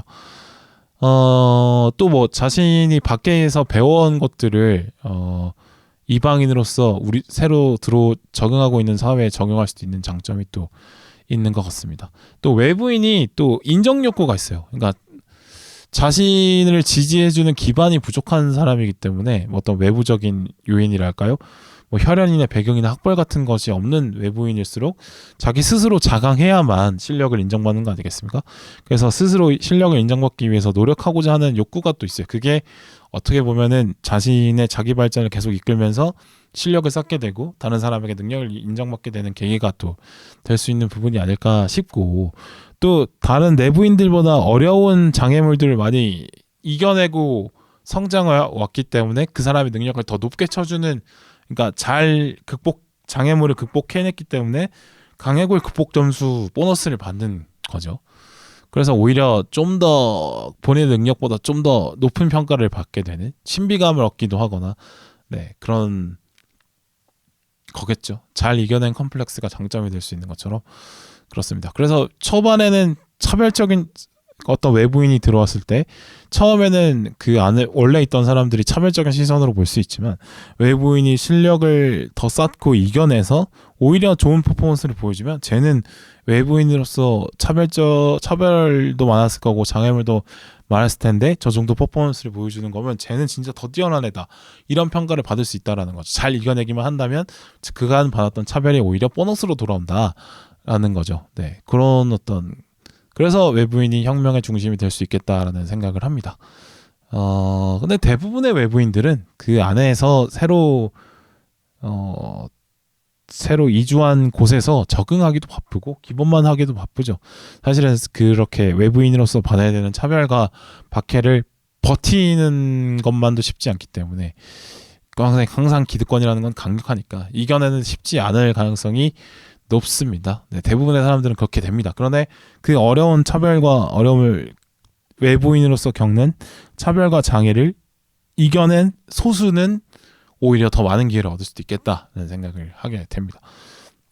이렇게 기득권 바깥에서 출발한 사람들이 기득권이 됐을 때 더 긍정적인 변화를 가져올 수 있는 것 같아요. 네. 왜냐하면 문제인식을 갖고 있기 때문에 또 신선함을 갖고 있기 때문에 기존에 있던 계속 기존에 계속 반복되던 어떤 순환의 논리를 새로운 방법으로 바꿔낼 수 있는 게 외부인의 힘이 아닐까 싶습니다. 네. 그러니까 내부에서 승진한 사람이 유리한 점은 그 사회를 잘 알고 있기 때문에 기존에 하던 대로 잘 굴리는 데는 익숙하겠지만 현재 흐르고 있는 판도를 뒤바꾸지는 못한다는 거예요. 그래서 폴은 새로 외부인이었지만 그 집단에서 인정받고 그 집단이 리더가 되니까 그간 그 아라키스 행성의 문제였던 외부인들의 자원 침탈 문제를 해결해내긴 하잖아요. 그런 강력한 변화를 이끌어내잖아요. 그거는 폴이 외부인이었기 때문에 가능하지 않았나 생각을 하게 되는 거죠. 네. 만약에 내부인지였던 스틸가가 리더가 됐다면 글쎄요, 크게 변화를 만들어내지 못할 가능성이 높아 보입니다. 네. 그래서 항상 이 강력한 동일성을 주장하고 싶어해요. 기득권이 되면 나랑 비슷한 배경을 가진 사람을 또 쓰고 또 서로 끼리끼리 끌어주면서 편한 관계인 사람들끼리 모여서 이제 우리끼리 모여서 해먹자라는 어떤 분위기가 만들어지는데 그게 상당히 효율적인 것 같지만 뭐 사회 전체로 봤을 때는 그것이 기득권의 강력한 동일성의 비효율이다. 적절한 외부 요인의 수입을 하면 많은 장점이 발생한다 라고 볼 수 있는 거죠. 다양성이라는 것이 혼란의 씨앗이 될 수도 있지만 그 혼란을 잘 극복하고 이겨내면 생동감으로 돌아온다. 네, 이런 식의 또 사례를 볼 수 있는 것 같습니다.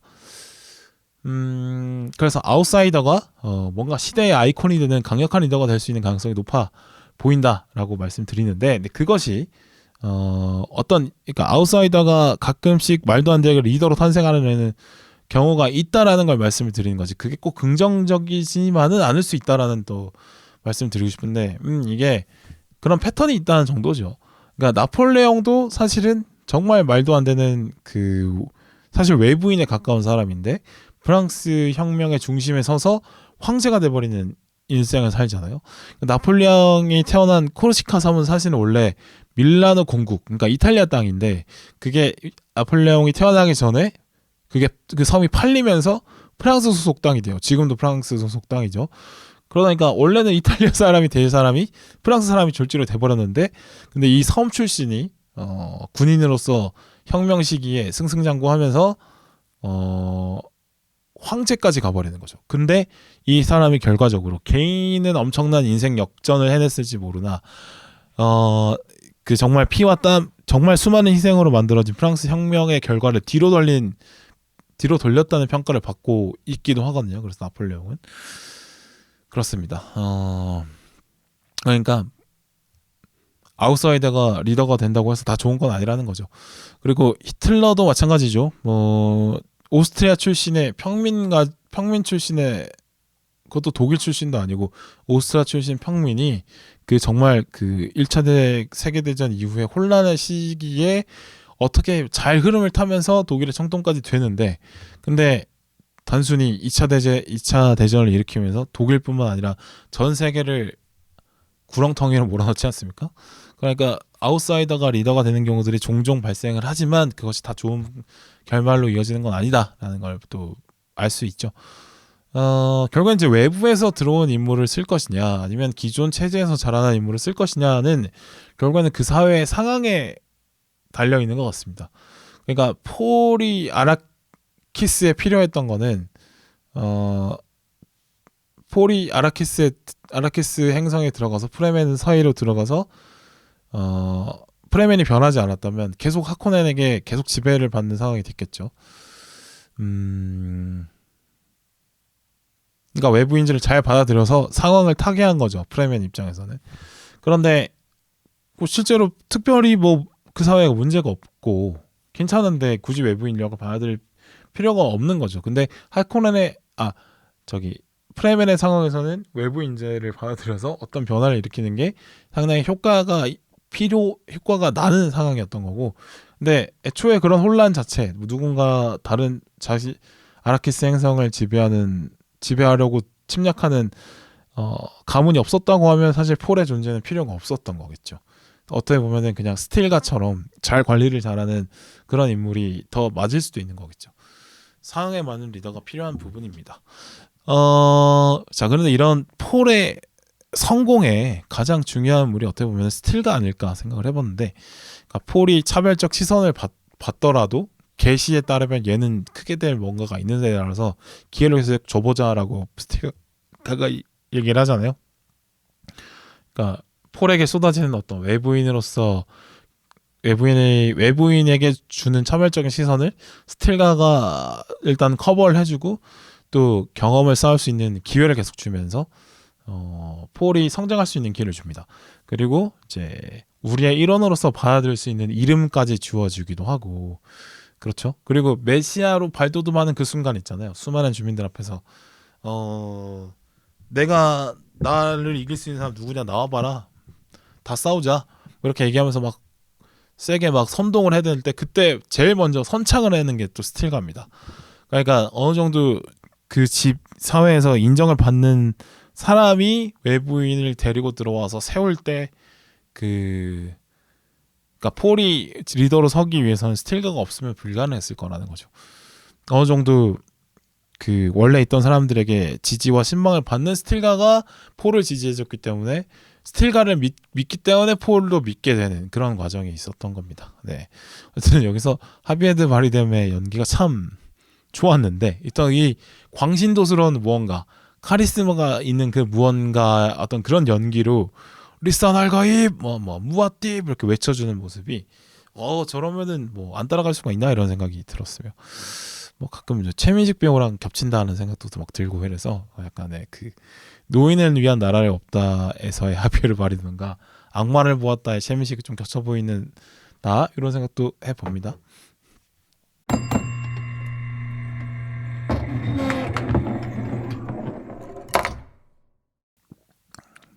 어느덧 1시간이 지났네요. 자, 그래서 메시아가 계속 나왔다가 사라지고 하는데, 메시아란 존재는 점점 사라질 것이냐라는 얘기를 한번 해보도록 하겠습니다. 왜냐면 역사의 흐름이라는 게 점점 많은 사람들이 권력을 나누는 방향으로 나아가고 있거든요. 그냥 왕정에서 민주정이 되는 것처럼요. 그러니까 사실 근데 어느 시대나 지도자는 필요한 것 같습니다. 그러니까 모든 구성원이 같은 수준의 책임을 지고 같은 수준의 희생을 하고 같은 수준의 권리를 행사하는 그런 거 없는 거죠. 그러니까 어떤 권리나 책임감이 어떤 리더에게 쏠리는 거는 항상 있을 일인 것 같아요. 그러니까 뭐 정보통신 기술의 발달에 따라서 의사소통을 할 수 있는 수단이 늘고 의사소통의 효율성이 많이 높아졌기 때문에 예전에는 리더의 성격이 뭔가 앞서서 정권을 휘두르는 리더가 중요했다면, 요새는 이제 협의하고 소통에 장을 여는 리더의 성격이 더 중요해지는 그런 건 좀 있는 것 같습니다. 네. 그런 게 뭐 흐름이겠죠. 그러나 리더가 사라지지 않을 거라고 저는 생각을 하는 게, 항상 인간은 기본적인 심리가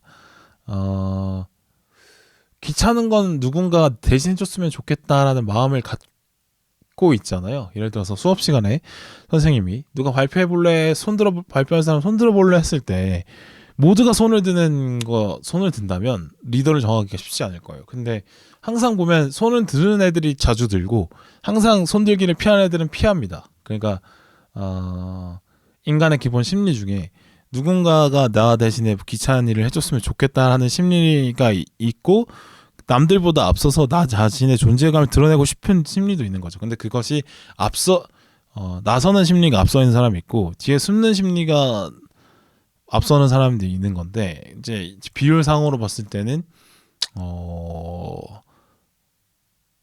손 들고 나서는 경우가 소수인 거죠. 근데 어떤 이런 기본적인 심리가 사람마다 다 똑같아지지 않는 이상 계속 리더는 발생하지 않을까 생각을 합니다. 대부분의 사람들은 남들이 자신이 귀찮은 걸 대신해 주길 바라고 있으니까요. 그래서 이런 게 심리가 계속 된다면 리더는 계속 생겨날 수밖에 없지 않나 생각이 들어요. 어쨌든 뭐 남들보다 능력이나 인성이 뛰어나서 남들이 리더를 해줬으면 좋겠다라고 등을 떠밀어 주던, 아니면 본인이 리더를 하고 싶어서 막 조직에 열심히 헌신하고 막 자신을 어필하고 막 인정을 받고 싶어서 막 노력을 하는 사람이 있던 간에, 어쨌든 리더를 하는 사람과 그 리더와 리더가 아닌 사람의 비율은 소수 대 다수로 항상 계속 분리돼서 이렇게 세상을 굴러가지 않을까 싶은데, 근데 이제 이 리더가 해결해야 될 장애물의 크기에 따라서 그냥 평범한 리더일 수도 있고, 아니면 그 장애물의 크기가 엄청나서 메시아까지 나아가는 수준이 있는 것 같아요. 그러니까 뭐 예를 들자면 동아리 회장은 뭐 일주일에 한 몇 시간 정도만 재밌게 굴러갈 수 있도록 책임지기 때문에 그 영향력이 사실 제한적이죠. 그 동아리 활동에만 제한적인데,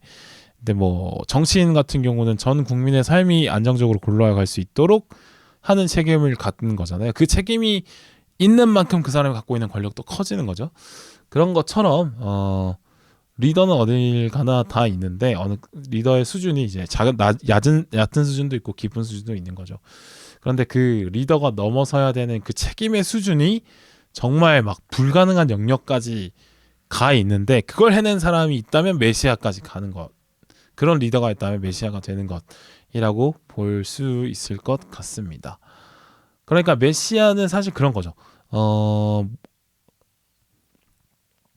그 공동체가 그러니까 그 공동체가 당면하고 있는 문제가 엄청나게 말도 안 되고 어려운데, 그 문제를 누군가가 해줄 사람이 있었으면 좋겠다라, 너무 그 문제가 해결하기 어려우니까 그 문제 때문에 계속 고통받고 힘들어하지만 나는 잘 못하겠어, 너무 힘든 장애물이야, 나는 못 넘을 것 같아, 누가 해줬으면 좋겠다, 너무 날 누가 해줬으면 좋겠어 하는 의존하는 마음이 너무 컸을 때, 그때 딱 어려움을 해결해 주면서 등장하는 존재가 있다면 메시아가 되는 것이 아닐까 싶습니다. 그러니까 메시아의 탄생은 정말 특별한 재능을 갖고 있는 사람도 있어야 되지만, 그 재능을 필요로 하는 그 대중들의 열망까지 합쳐서 만들어지는 게 메시아라는 생각을 해봤어요. 그래서 그러니까 메시아 혼자서 메시아가 되는 게 아닌 거죠. 그러니까 메시아를 필요로 하는 어떤 그 사회의 상황과 그 메시아 역할을 수행할 수 있는 충분한 재능이 있는 사람이 만났을 때 비로소 메시아가 탄생을 하게 되는 것이다 라고 볼 수 있겠습니다. 그러니까 폴이 메시아로 추앙받는 이유도 프레멘 부족이 정말 강력한 어려움에 부닥쳐 있기 때문에 폴이 비로소 메시아로 튀어나올 수 있는 것이 아닐까 싶습니다. 폴이 이제 좀 더 안정적인 생활을 원하는, 하코넨 가문이 사라졌으면 하는 강렬한 열망을 담는 그릇이 된 거죠. 그래서 이게 보면 현 사회에서 흔히 있는 보이는 현상이기 때문에 폴만 특별하게 볼 필요는 없는 것 같다. 결국에는 대중과 메시아는 서로가 서로를 필요로 이해해서 서로를 필요로 하는 존재다, 그냥 비즈니스 관계다라고 보는 것이 맞지 않나는 생각을 하는데, 뭔가 특별함, 이 사람만이 갖고 있는 특별함이 있다느니, 아니면 이 사람이 없으면 이 공동체는 안 돌아갈 거라느니, 그런 극단적인 생각은 틀렸다라는 거죠. 근데 대부분 이제 이게 그냥 필요로 위한 관계인데, 그게 약간 신비감이 더해지다 보니까 어떤 정치인들을 예를 들어 보자면 결국엔 유권자의 표를 받아서 된 것뿐인데, 본인이 뭔가 대단한 인물이 된 듯 양 생각하면서 본인의 자아를 뭔가 너무 높게 평가하기 시작하면 삐뚤어지기 시작하는 거죠. 네. 요새 공천 과정을 보니까 많은 그런 총선 시즌이다 보니까 그런 많은 사람들을 많이 보게 되는 것 같습니다. 언젠가지나 리더로 서는 사람은 그 리더로 뽑아 올려준 사람들의 열망을 담는 그릇일 뿐, 본인이 음식 그 자체다라고 생각하는 경우는 좀 착각이지 않을까 생각을 해봅니다. 네. 이런 어떤 심리적 의존 상태가 너무 강해졌을 때 사이비 종교 같은 극단적인 문제가 생기는 거겠죠. 그러니까 메시아가 항상 나오기를 사람들은 기대하고 있습니다. 내가 못해내는 어떤 장애물을 대신 넘겨줄 사람을 항상 기다리고 있죠. 그러나 이게 메시아가 갖고 있는 어떤 허상들, 걸핏하면 독재자가 될 수 있는 가능성이 충분한 독재자의 씨앗을 갖고 있는 것이 메시아다라는 것을 항상 인지해야 되는데, 그것이 가끔 실패하다 보면 이제 메시아로 여겨졌던 사람들이 알고 보니까 폭군으로 전락하는 사례들을 보게 되는 거겠죠. 그렇습니다. 근데 이렇게 특정 인물의 영향력에 기대지 않도록 이 사회가 특정 인물의 강력한 영향력에 기대지 않고 사회가 돌아가도록 대응책을 계속 세워나가는 거, 그게 쌓이고 제도화되는 것이 민주주의 아닐까 이런 생각을 합니다. 그러니까 메시아는 결국 순간적으로 발생할 수 있으나 결국에는 사라지는, 짧은 시간 빛을 내고 사라지는 것이 맞다라는 결론에 다다를 수 있는데, 그러니까 절체절명의 위기의 상황에서 등장한 만큼 절체절명의 위기가 끝나면 메시아들은 결국 사라져야 되는 것이 맞는 것이죠. 그러니까 절체절명의 위기와 공생하는 관계였기 때문에 절체절명의 위기가 사라지면 메시아도 사라지는 것이 맞다라는 생각을 하게 됩니다. 제가 얼마 전에 갑자기 방에 모기가 생겨서 모기채를 샀거든요. 근데 이제 모기가 이제 뭐 5월, 6월, 7월, 8월 뭐 가을까지 계속 있을 거 아니에요. 한 10월, 11월 때는 이제 모기가 없어지겠죠. 그때는 모기채를 버려야 되는, 모기채를 뭐 조용히 다시 모셔놔야 될 상황이 오는 거죠. 모기가 이제 없으니까. 그러니까 모기를 잡기 위한 도구인 모기채를 한겨울 때까지 들고 있을 필요는 없는 거잖아요. 그것처럼 절체절명의 위기를 극복하기 위해서 쓰였던 칼인 거죠, 메시아도. 그 절체절명의 위기가 끝나면 메시아도 자연스럽게 접어두는 것이 좋겠다라는 생각을 합니다. 근데 그걸 접어두지 못하면 메시아의 의도대로 뭔가 공동체가 잘못된 방향으로 흐를 수 있다라는 거죠. 그러니까 듄 2편까지는 주 폴이 그 메시아가 되는 과정, 메시아가 되어서 프레멘을 하코넨의 착취로부터 구해내는 걸 보여주는 과정이잖아요. 근데 3편부터는 뭐 제가 알기로는 2편 마지막에 폴이 대가문들과의 전쟁을 선포하는데, 그러면은 프레멘들이 대가문들과의 전쟁을 전 우주적으로 하는 것는까지 프레멘이 원한 것들이었냐? 그건 아닐 수 있다라는 거죠. 그러니까 아라키스 행성 내에서 평화를 원했던 거지, 이걸 넘어서서 대가문들을 차례로 복속시키는 거는 사실은 대가문들과 황제에게 핍박을 받은 폴의 입장에서나 맞는 일이지, 폴을 따르는 프레멘의 욕망은 아니라는 말이죠. 근데 폴이 메시아이기 때문에 그 폴의 욕망을 이루는데 프레멘 사람들이 이용당할 수 있다라는 겁니다. 그래서 이제 그러니까 이런 메시아의 문제가 있다는 거죠. 일반적인 리더 선출 과정에 비해서 너무 이제 광적인 휩쓸림에 의해서 검증 과정이 많이 생략된 채로 리더로 뽑히게 되면 그 리더가 짧은 시간 빛이 날 수 있지만, 뭐 그 재능이 빛이 날 수 있지만, 길게 봤을 때는 그 사람도 역시나 하나의 인간이기 때문에 가질 수 있는 단점들이 나중에 보일 수 있다라는 거죠. 네, 그렇습니다. 그래서 제가 볼 때는 그 절체절명의 위기까지 안 갔으면 안 가는 것이 그 사회의 실력이고, 그리고 어떤 사람이 리더가 되더라도 혹시나 최악의 사람을 리더로 뽑아 올리는 일이 발생을 하더라도 뒤로 가지 않는 것, 악화가 크게 되지 않고 여전히 그 사회가 굴러가는 시스템을 만든다면 그것이 그 집단, 그 사회의 능력이 될 거라고 생각을 합니다. 그러니까 어떤 리더를 뽑을 때도 리더를 충분히 시간을 갖고 다양한 측면에서 검증할 수 있는 제도를 갖추고 있다든지, 아니면 선출된 권력이 잘못된 방향으로 권력을 행사하지 않도록 견제하는 제도를 갖추고 있다든지, 뭐 아니면 선을 넘었을 그 리더의 권력 행사가 선을 넘으면 내려오게 만들 수 있는 제도가 있다든지, 그리고 민주주의 제도가 라는 그런 것들이 필요한 거죠. 그래서 제도가 그래서 리더의 검증 절차를 느리고, 그리고 리더에 대한 오해나 착각을 충분히 제거할 수 있는 시간을 충분히 주도록 만들어져 있는 것 같고요. 그리고 리더가 되더라도 정당한 권력 행사 이외에 범위 위의 권력 행사를 막 제한해 놓는 어떤 장치를 마련해 두는 거 있는 것이 발전된 민주주의라고 볼 수 있을 것 같습니다. 또 하나 시간의 변화 리더가 되어도 시간의 지남에 따라 초심을 잃어버렸을 때 변질해 버릴 수 있는 것이 사람의 마음이잖아요.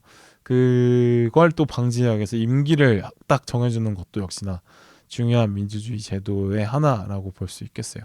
그러니까 제 결론은 그건데, 민주주의 제도라는 게 항상 효율적이고 가장 최고의 리더를 뽑아내는 것이 아니라 어떤 부정적인 상황이 나오더라도 그 부정적인 상황, 잘못된 위기에 최대한 봉착하지 않도록 하면서 잘못된 리더가 뽑히더라도 그 잘못된 리더가 뽑혔을 때 발생할 수 있는 불상사를 최소화하는 하는 방향으로 발전되는 것이 민주주의 아닐까라는 생각을 해봅니다. 그러니까 뭐 아라키스와의 프레멘 같은 경우는 폴이라는 사람, 메시아로서의 폴이 필요 없는 사회가였다면 훨씬 더 좋은 사회였을 거라는 거죠. 네.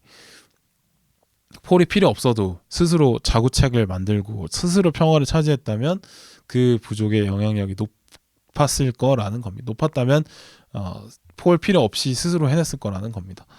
근데 이게 모든 것이 결과적으로 봤을 때 제가 뭐 나름 경험을 쌓아가면서 느끼는 건데, 장점이 뚜렷한 것도 좋지만 단점이 없는 것 자체가 상당히 진짜 중요한 장점이다라는 생각을 많이 하거든요. 그러니까 오래 보면 오래 볼수록 장점보다는 단점이 없는 게 훨씬 더 강력하다라고 생각이 들어요. 네.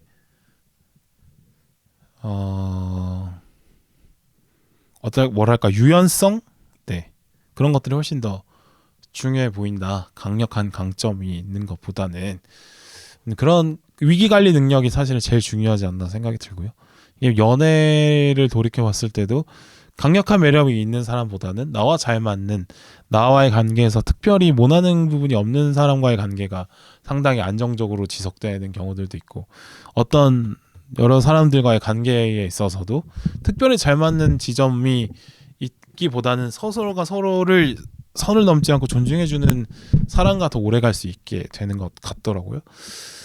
그래서 결과적으로 스포츠를 봐도 공격을 잘하는 팀이 뭐 인기는 많을지 모르나 결국에는 우승은 수비를 잘하는 팀이 한다라는 격언이 있는 것처럼, 그러니까 공격은 혼자도 잘할 수 있지만 수비는 시스템으로 해내야 되는 부분들이 있어서 결과적으로 그 어떤 팀이든 사회든 공동체든 인간관계든 기본을 항상 높여주는 거는 안정적인 것, 단점이 없는 것이 중요하다라는 생각이 듭니다. 네, 그런 점에서 민주주의라는 게 그 사회의 단점을 최소화하는, 안 좋은 조건의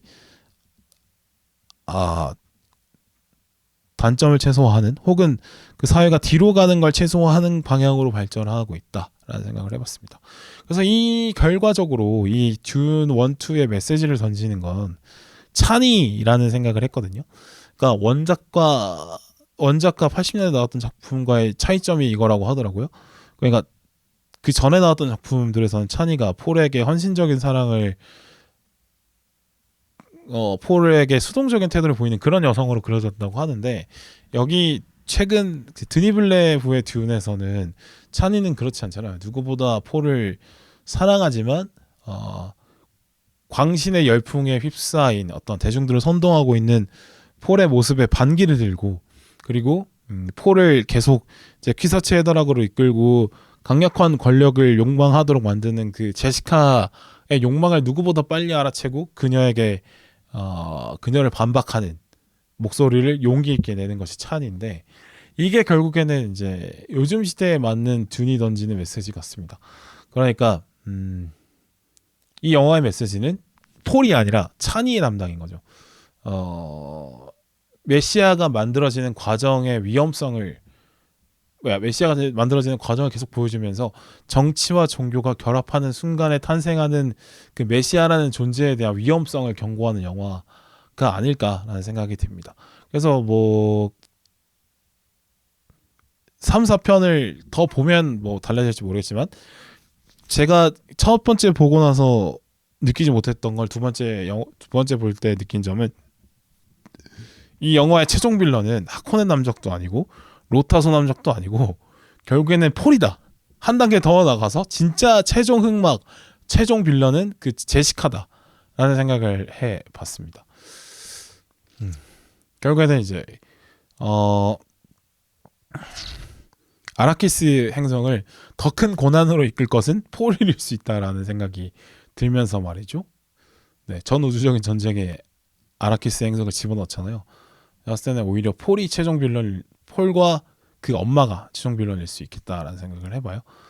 네. 그러니까 최종 흑막은 베네게스리트인 거죠. 네, 그렇습니다.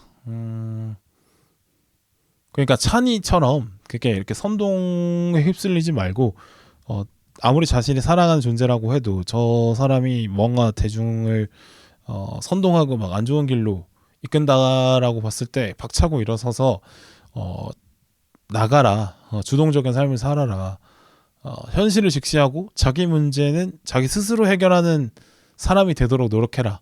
네, 아무리 지치고 힘들어도 스스로 희망을 만들어내는 그런 자구책을 놓지 않는 어떤 자기 문제는 자기가 해결하는 사람이 되라 라고 메시지를 던지는 것 같더라고요. 그래서 저는 오히려 되게 좋게 봤습니다. 네.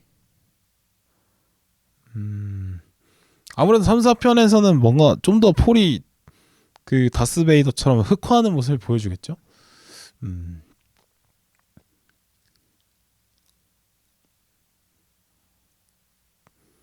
네, 일단 듀운 1, 2에 대한 이야기는 여기까지 해보고요. 근데 이 듀운을 보면서 결국에는 마지막으로 아이맥스와 듀운의 이야기를, 관계에 대해서 얘기를 해볼까 하는데, 이게 분명히 듀운은 제가 뭐 용암액에서 2번 봤지만 꼭 아이맥스에서 봐면 좋지만 꼭 아이맥스에서만 봐야 되는 영화는 아니라고 생각했어요. 왜냐면 충분히 서사적으로 만족감을 줄 수 있는 영화이기 때문에 그렇습니다.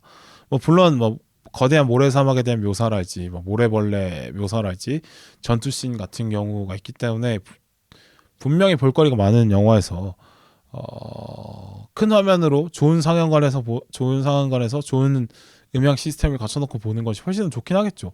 근데 그만큼 서사가 괜찮기 때문에 꼭 아이맥스에서만 봐야 되는 건 아니라고 생각해요. 근데 듀운의 형보가 사실 이제 아이맥스 아니면 안 봐, 그 듀운을 아이맥스 아닌 데서 보는 건 좀 소대지, 이런 식의 그 인식이 좀 생겨난 것 같아서, 그래서 듀운의 흥행이 좀 저조하지 않았나, 그 만듦새에 비해서 그런 생각이 들고요.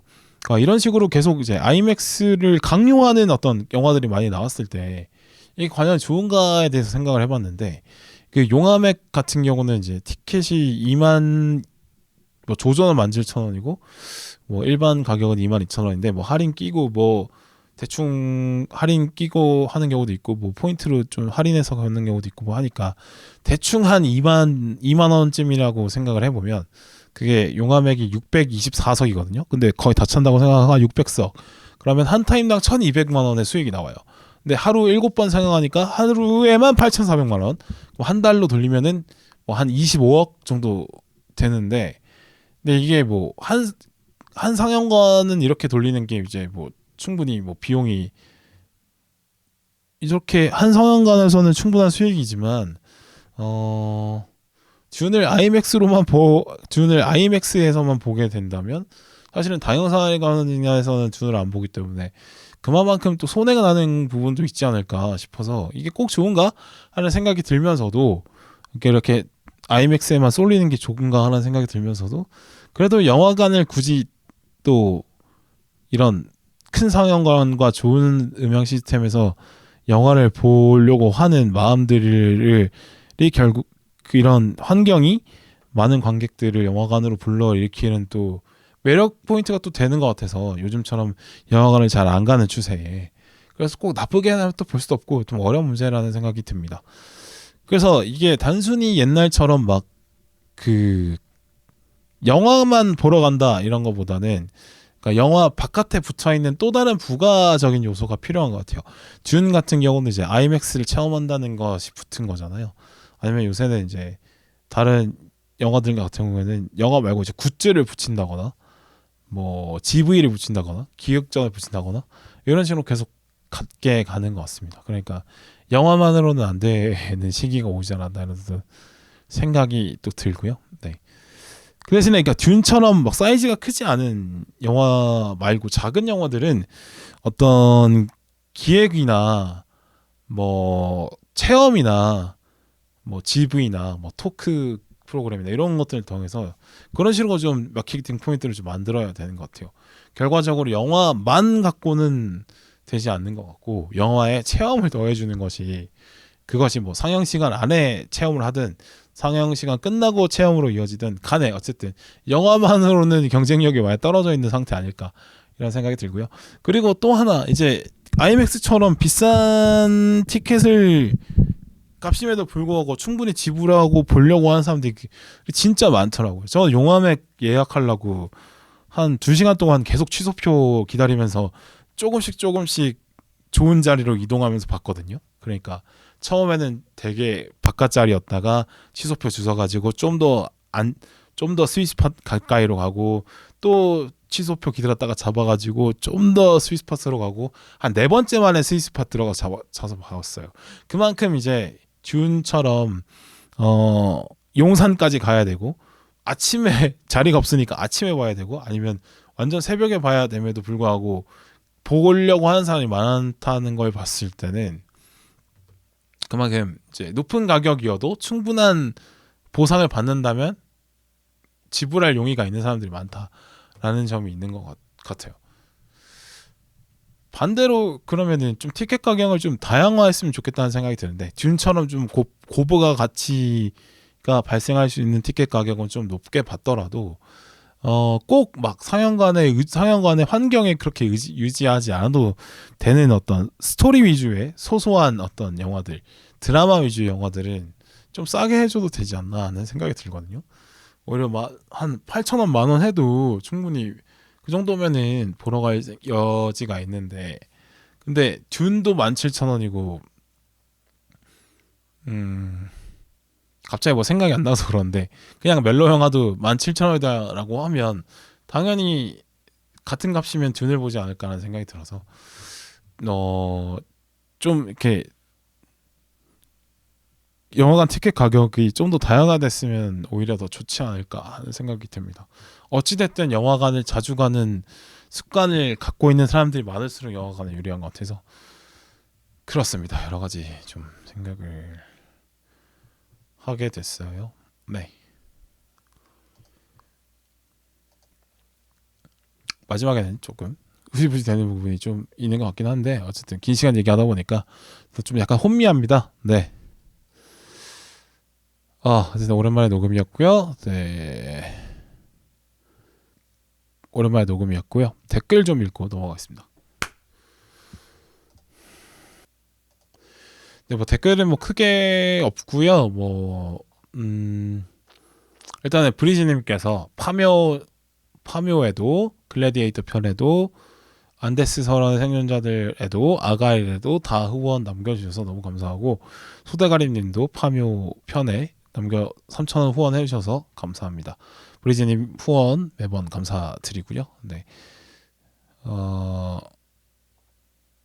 네, 이렇게 뭐 죽광 재영님도 댓글 남겨주셨고, 네, 그렇네요. 그리고 파묘 편을 듣고 이제 KK님께서 퇴씨와 개고현센을 듣고 계셨는데 제 방송에 출연해 주셔서 파묘 편에 잘 듣겠다고 댓글 남겨주셨네요. 감사합니다. 네, 그리고 항상 브리즈님 후원 남겨주셔서 너무 감사해요. 매 에피소드 이렇게 쉽지 않으실 것 같은데 너무 감사합니다. 네, 이렇게 방송하면 될 것 같고요. 마치겠습니다. 감사합니다.